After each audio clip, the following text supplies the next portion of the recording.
নমস্কার, নিউজ ভ্যানগার্ডের পর্দায় আপনাদের প্রত্যেককে স্বাগত। আপনাদের সঙ্গে রয়েছে এই মুহূর্তে আমি দিয়া। চোখ রাখছি এই মুহূর্তের কিছু গুরুত্বপূর্ণ খবরের দিকে। শুরুতেই নজর রাখবো বাংলাদেশের দিকে। হাসপাতালে খালেদা জিয়ার ভাগ্য ইউনূসের হাতে। 16ই ডিসেম্বরের অপেক্ষায় রয়েছেন প্রধান উপদেষ্টা। খালেদার ভাবমূর্তির উপর নিজের প্রভাব খাটাতে চাইছেন ইউনূস। এ নিয়ে জানবো বিস্তারিত। আমাদের সঙ্গে যুক্ত হয়ে গেছে প্রতিনিধি শেখ মনিরুল। মনিরুল, কি জানতে পারছো?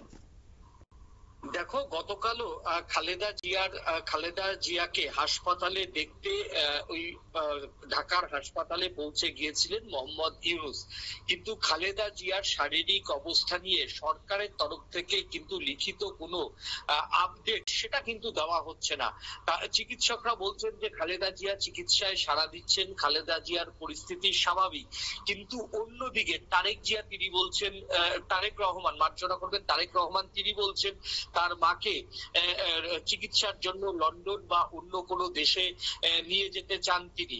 এই যে সরকারের সঙ্গে তার বয়ানের কোনো মিল নেই, এমন অবস্থায় রাজনৈতিক মহলের একাংশ মনে করছেন যে খালেদা জিয়ার যে ভাগ্য, সেই ভাগ্য নির্ধারণ কিন্তু ইউনূসের হাতে।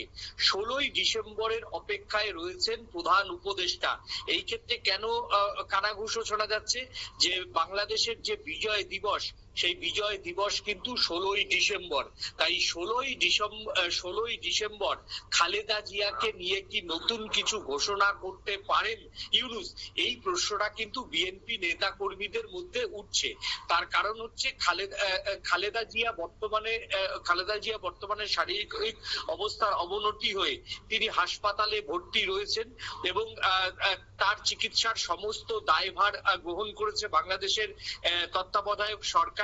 এমন অবস্থায় তাকে যদি এখন ছেড়ে দেওয়া হয়, তিনি যদি লন্ডনে গিয়ে সুস্থ হয়ে আবার বাংলাদেশে ফেরেন, তাহলে বাংলাদেশের চিকিৎসা ব্যবস্থা নিয়ে সরাসরি নির্বাচনের আগে ইস্যু করতে পারে বিএনপি।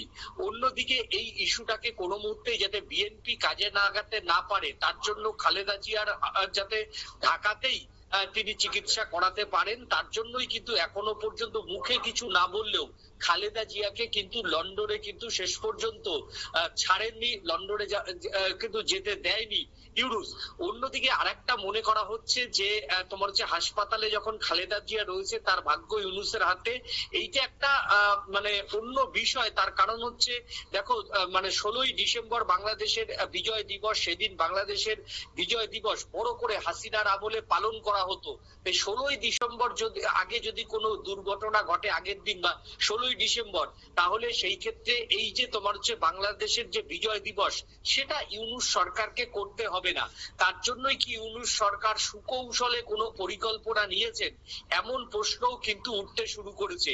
এবং খালেদা জিয়ার ইস্যুকে জিয়ে রেখে একদিকে যেমন বিএনপির ভাবমূর্তি, অন্যদিকে তারেক রহমানের ভাবমূর্তি ক্ষতিগ্রস্ত করে তারপর কি খালেদা জিয়াকে নিয়ে কোনো 16ই ডিসেম্বর বা তার আগের দিন কোনো সিদ্ধান্ত নেবেন, এমন প্রশ্নও কিন্তু উঠতে শুরু করেছে।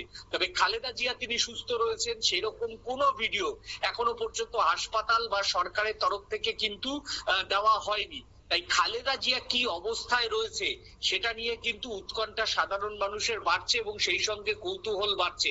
সবাই বাংলাদেশের এই 16ই ডিসেম্বরের দিকে কিন্তু তাকিয়ে রয়েছে যে 16ই ডিসেম্বরকে বিজয় দিবস ভোলাতে খালেদা জিয়াকে নিয়ে কি কোনো বড় রাজনীতি করার পরিকল্পনা নিয়েছে ইউনূস?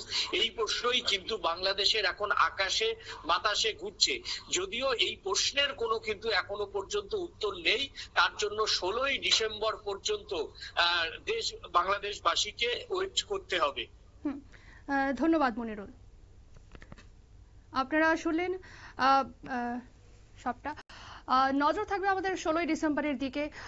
আর 16ই ডিসেম্বরের অপেক্ষায় রয়েছেন প্রধান উপদেষ্টা।